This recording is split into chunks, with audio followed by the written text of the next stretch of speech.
Russian man like inside the dark, call me Bill Snatcher.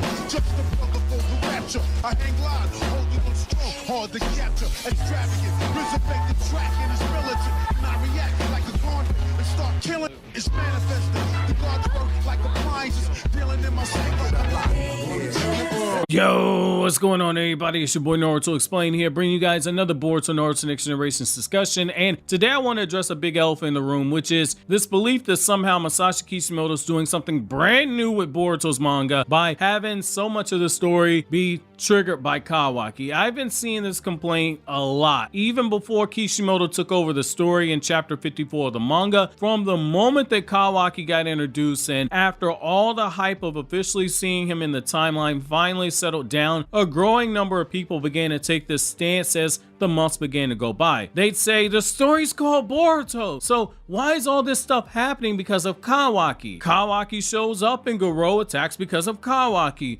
We get the Kawaki flashback and we learn exactly how he met Jigen. Delta attacked the village and fought Naruto because she wanted Kawaki. Jigen came to Konoha because Jigen wanted Kawaki. Boro tried to take Kawaki back to Kara's hideout alongside Boruto because Boruto and Kawaki had a karma seal. Amato popped up into Konoha with info on karma and the Otsutsuki, and Kawaki was in the spotlight again when he got his karma seal taken off, and Naruto and Sasuke found out that they had to protect Kawaki from having Ishiki's karma placed onto him because Kawaki's body could contain all of Ishiki's chakra. Now in Boruto's manga, since Kishimoto's taken over, it's been the same thing all over again. The villains continue to have a personal connection to Kawaki. Code and Kawaki have similar circumstances, both taken in as children, pumped full of ninja tech. Both were given the karma seal. Code is jealous of Kawaki to a point where he used to beat him as a child. Kawaki, when he walks through the villages, the subject of rumors because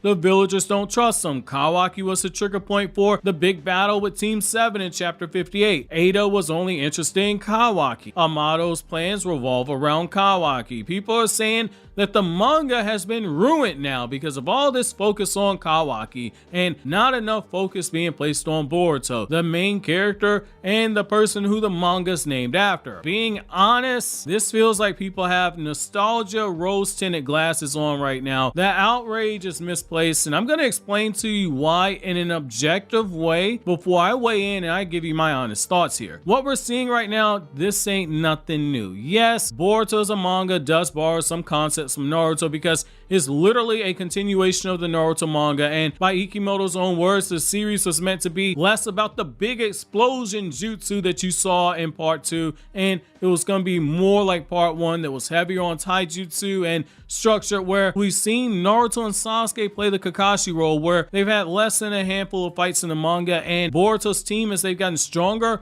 they've been pushed more and more into the background more so Boruto's team can be the ones doing the fighting. However, let's look at the issue and why Kawaki being the focus isn't anything new for Masashi Kishimoto, and why it's really nostalgia rose-tinted glasses that are blinding a lot of people right now. So ask yourself, who was a large driving factor for the 72 volumes of the Naruto manga? Which character pushed several of the narrative points along? Sasuke Uchiha. Yes, the story was called Naruto, and Naruto had his fair share of moments, but here's where we rip the nostalgia glasses off and look at how Sasuke was serving the same role that Kawaki currently does right now, which is that he's the fuel for a large amount of the explosions that we're currently seeing unfold and will likely continue to see unfold. Why did Orochimaru come to the village in the tuning exams? To get his hands on the Sasuke. Why did the Sound Ganin target Team 7 in the Forest of Death? Because of Sasuke. What was a major concern during the tuning exams? Sasuke's curse mark and the fact that Orochimaru wanted Sasuke. Why did Orochimaru attack the village? Yes, to kill Hiruzen, but also Sasuke was a priority. Why did Itachi come to Konoha? First, it was to capture Naruto for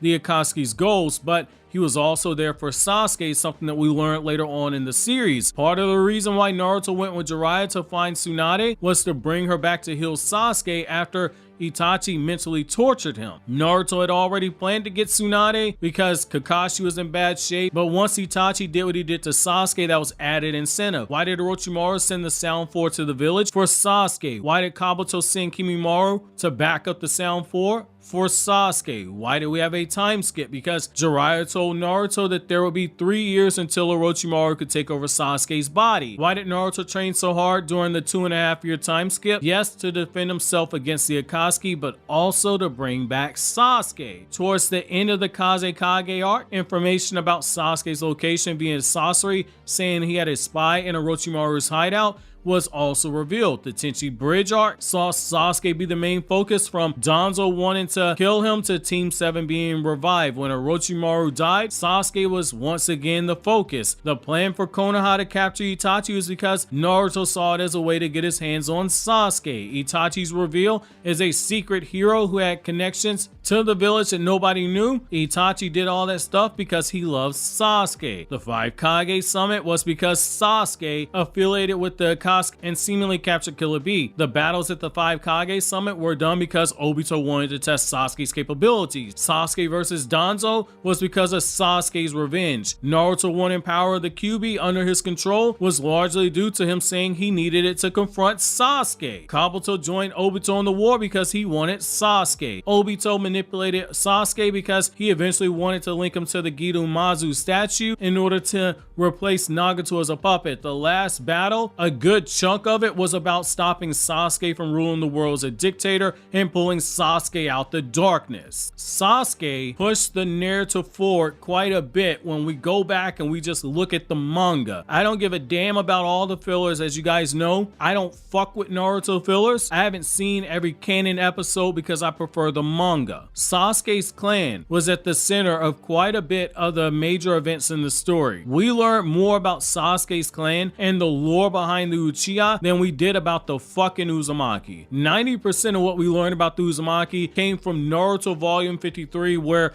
in the span of a few sentences, Kushina told us 90% of what we know about the Uzumaki from the entire manga. When Naruto's weekly, that was a huge complaint. The same way people are complaining now about Kawaki. Internet forums used to joke that the manga was secretly called Sasuke. Anime viewers, when Shippuden was coming out, were calling it Sasuke Shippuden, or they were calling it Uchiha Shippuden. Kishimoto writing another story where the side character slash the co-main character seemingly steals the show from the protagonist is not anything new. It actually fits into his writing mechanism. Yes, we have characters who have all these connections to Kawaki, but we also have a shared antagonist who's after both Boruto and Kawaki, much like how Itachi was seemingly after killing Naruto at first, but then he turned his attention to Sasuke once he became a nuisance, much like how Ko wanted to first feed Boruto to the Ten Tails, and now that the alliance with Ada is broken down, he's willing to go after Boruto or Kawaki. They have a common enemy right now. The reason why this is done is Boruto, much like Naruto did, while he is reacting to a lot of the events of Kawaki as the combustible agent ready to blow things up, it allows Kishimoto as a writer to messy up the story, and it forces the main character to be stimulated by things that are outside of his control, especially when it revolves around somebody who is so close to him. How Boruto reacts to what's going on with Kawaki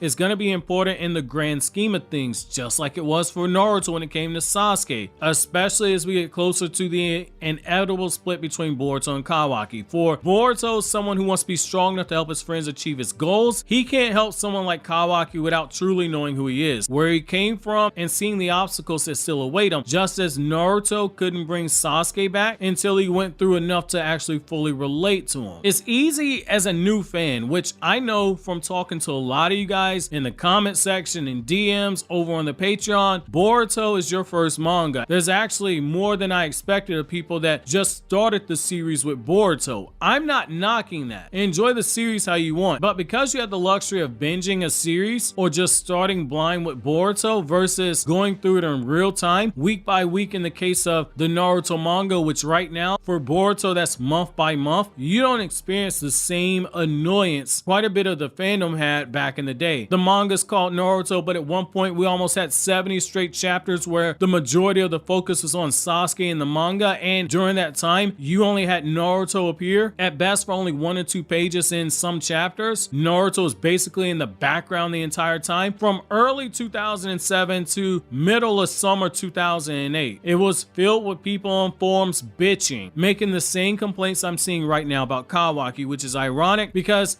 the expression goes, history doesn't repeat itself, but it often rhymes. Honestly, I feel like we're at a point right now where all the complaints, they're going to continue until this story ends, and then when everything is wrapped up at the end of the series and we see how the narrative unfolds, the story is going to age better, just as Naruto's story did, just as Black Clover's story is going to do, depending on the final arc, especially when you go back and you read it from start to finish without having to wait. We're in a society now that wants a full home-cooked meal, but doesn't have the patience to sit through letting the meat cook in the pot, absorb the juices and spices for the length of time that's required. Our society wants to have that home-cooked meal in the time that it takes you to put something in the microwave and heat it up, and I think that's a byproduct of us getting impatient because we have so many different options right now, and for long-form storytelling that relies on setup and paying things off later on down the line, it's not going to work. It's one of the reasons why I say that if One Piece came out today as a brand new manga and nobody knew anything about it or about the future plot points, it would get canceled because people don't have the patience to wait for payoff, and if it doesn't do exactly what they have built up in their heads, they're quick to call it mid, like the idiots are calling Wano a bad arc because they didn't get the ending they wanted with Zoro. However, that's gonna be it for my TED Talk today. If you want less serious topics or you want more in-depth conversations, consider watching the videos you see on screen right now.